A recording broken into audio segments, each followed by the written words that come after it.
I never imagined the lowest point of my life would start with an invitation printed on thick ivory paper.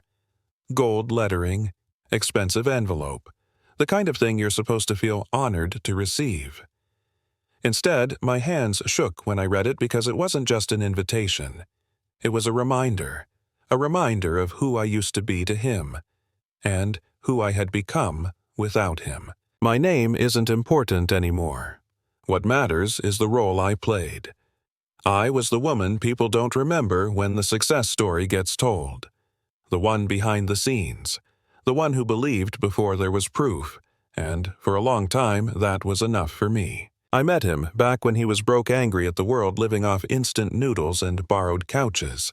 He had big dreams, talked fast, laughed loud, and believed he was destined for more. You know the type. Everyone thinks they're special until life tests them. I saw something real in him, or at least I thought I did. So I stayed. I worked extra shifts, paid bills, encouraged him when nobody else would even return his calls. I told myself this was what partnership looked like.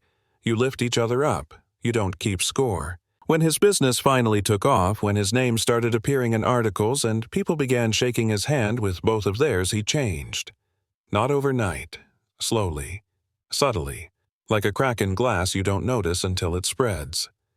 Suddenly, my jokes were embarrassing. My clothes were too simple. My presence felt inconvenient. And then life threw the real test at us. I got sick. Really sick. The kind of diagnosis that makes the room go quiet and the doctor lower their voice. Cancer. Aggressive. Unfair. I remember gripping the edge of the chair waiting for him to say something comforting. He didn't. He just nodded, like he was listening to bad weather forecast. Treatment took everything from me. My hair, my strength, my independence, and while my body was fighting to survive, he was fighting to escape. He started coming home late. Then, not at all. Eventually, he came back with papers instead of flowers. Divorce papers. He didn't yell, didn't cry. He just said I didn't sign up for this, as if sickness was a breach of contract. After that, my life shrank. Smaller apartment, smaller world, fewer people calling. Insurance ran out, treatment stopped. The doctor talked about timelines instead of options. That's when the invitation arrived. His wedding. And not just as a guest. He wanted me to sing. Sing. At his wedding. While I was weak-sick, visibly broken. He framed it as generosity, as closure, as something beautiful. But I knew the truth. He wanted a contrast. Me, the past, he outgrew. Him, the man who survived. He wanted proof that leaving me was the right decision. I said no. At first, I meant it. Then I looked at my bank account, looked at the calendar, counted the days I might have left. Pride feels different when you're running out of time. So I called back and said yes. But I didn't say it the way he expected. I didn't thank him. I didn't sound grateful. I just said, I'll sing. From that moment on, something shifted inside me. If this was going to be the last stage I ever stood on, it wasn't going to be his, it was going to be mine. Going. I wrote the song myself, late at night, between pain meds and nausea. I wrote about love given freely and taken for granted, about being invisible when you're no longer useful, about how success reveals character more than failure ever could. I didn't soften the edges, I didn't make it pretty, I made it honest. The wedding day arrived like a bad dream wrapped in silk. Chandeliers, cameras, perfect smiles everywhere. He barely looked at me when I arrived backstage, just gave a polite nod like I was staff. Remember, he said quietly, "Keep it uplifting." I smiled back. He had no idea. When they wheeled me onto the stage, the room shifted. People weren't expecting to see me like that. I could feel their discomfort, their pity. He stood there, glowing arm around his new bride, looking proud of himself. The microphone felt heavy in my hand. For a moment, fear crept in. Then anger followed, and, finally, clarity. I started singing. At first, my voice was soft, fragile. People leaned in. Then the words landed. The room changed. I sang about nights I stayed awake worrying while he dreamed out loud. About sacrifices made quietly. about being left behind when my body failed.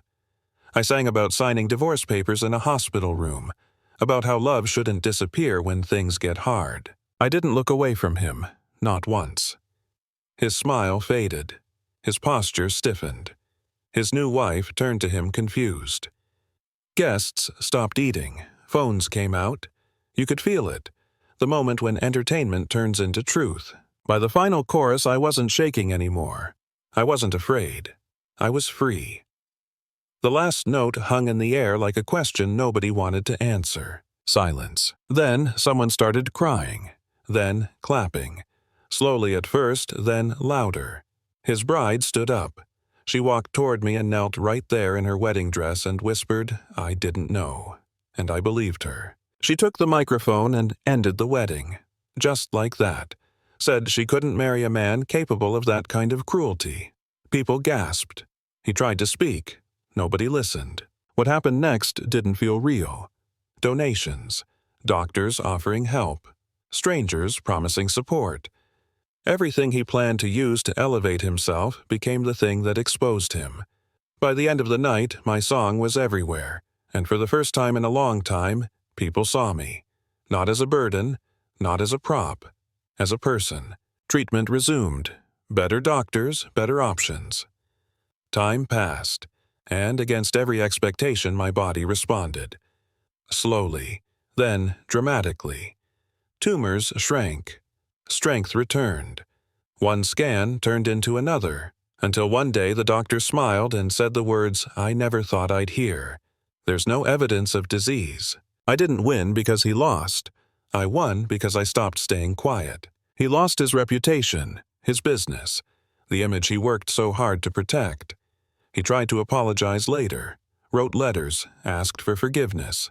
I didn't respond. Not out of hatred, out of closure. Today, my life looks nothing like the one I imagined back then. It's smaller in some ways, quieter, but it's mine. I help others now. I speak, I sing, I tell the truth even when my voice shakes. So here's my question to you. Was I wrong to turn his moment into mine? Was it justice or revenge? Should silence be expected from people who've been hurt, or is truth worth the discomfort it causes? I want to hear what you think. Comment below. Argue. Agree. Share a story you've never told out loud. Because sometimes the only way to survive being underestimated is to let the world hear you speak.